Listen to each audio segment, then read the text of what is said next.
ஆசீர்வாதங்கள் அனைத்தும் நிபந்தனைக்குட்பட்டது. 3 kinds of quality you have. முதலாவது கர்த்தர் உங்களை அழைச்சிருக்கிறார். நீங்க அழைக்கப்பட்டவர்கள். முதல்ல யாரு நீங்க? இரண்டாவது யாரு? தெரிந்து. you are a separate people. you are chosen one. தெரிந்து கொள்ளப்பட்டவர்கள். உலகத்திற்கு ஒத்த வேஷம் தரிக்க அழைக்கப்பட்டவர்கள் இல்ல.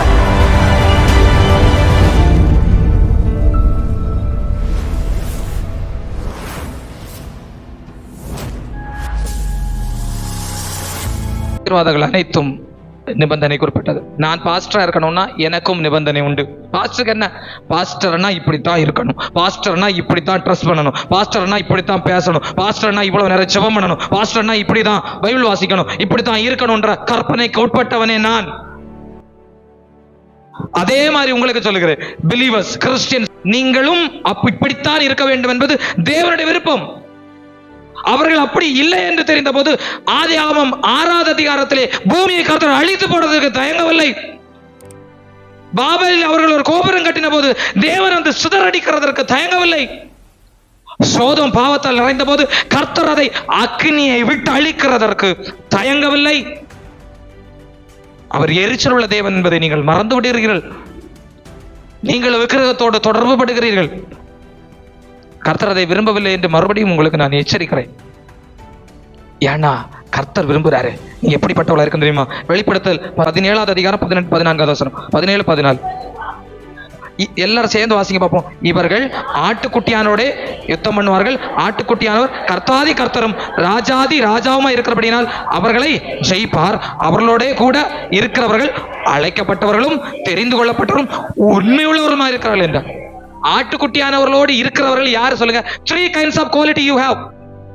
முதலாவது கர்த்தர் உங்களை அழைச்சிருக்கிறார். நீங்க அழைக்கப்பட்டவர்கள். முதல்ல யாரு நீங்க? இரண்டாவது யாரு? தெரிந்து. you are a separate people. you are chosen one. தெரிந்து கொள்ளப்பட்டவர்கள். உலகத்திற்கு ஒத்த வேஷம் தரிக்க அழைக்கப்பட்டவர்கள் அல்ல. எல்லா திருவிழாக்களிலும் எல்லா இடங்களிலும் கலந்து கொள்ள அழைக்கப்பட்டவர்கள் அல்ல. நீங்கள் விசேஷமாய் பிரித்தெடுக்கப்பட்டவர்கள். அழைக்கப்பட்டவர்கள் நீங்கள். முதலாவது அழைச்சார் என்ன? நீங்க அழைக்கப்பட்டவர்கள். அநேகர் தெரிந்து கொள்ளப்பட்டவர்கள். நீங்கள் அழைக்கப்பட்ட இடத்துல இருந்தா நீங்க போகலாம் ஆத்து திருவிழாக்கி, நான் உங்களுக்கு தப்பு சொல்லல. But you are a chosen one. நீங்க தெரிந்து கொள்ளப்பட்டவர்கள் என்று நான் உங்களுக்கு சொல்லுகிறேன். அழைக்கப்பட்டவர்கள் எல்லாரும் பரலோகம் போக மாட்டார்கள். அழைப்பு எல்லாருக்கும் இருக்கிறது. ஆனால் தெரிந்து கொள்ளப்பட்டவர்கள் சிலர். நீங்கள் தெரிந்து கொள்ளப்பட்டவர்கள். தெரிந்து கொள்ளப்பட்டவர்களானால் 3வது குவாலிட்டி, நீங்கள் faithfulness, உண்மை உள்ளவர்களா இருக்க வேண்டும். என்ன இருக்கணும்? எதுல உண்மை? எல்லாவற்றிலும் உண்மையா இருக்க வேண்டும்.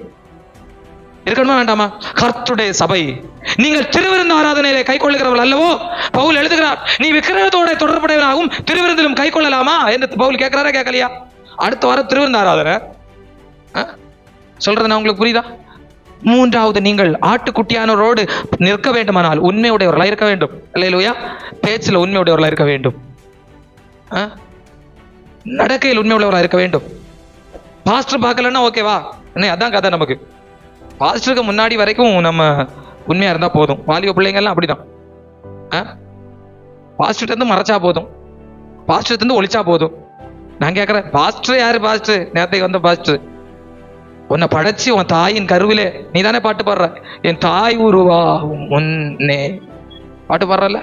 அந்த ஒருத்தர் உன்னை எப்போ 24 மணி நேரம் பார்த்துட்டே இருக்காரு. ஏய் அப்பா என்னப்பா பண்ற, ஏப்பா என்ன பண்ற அப்படின்னு கேட்கறாரு உன்ட்ட. ஆனா நமக்கு கேட்க மாட்டேங்குது. ஏன்னா நமக்கு அது எங்க அது கேட்காது.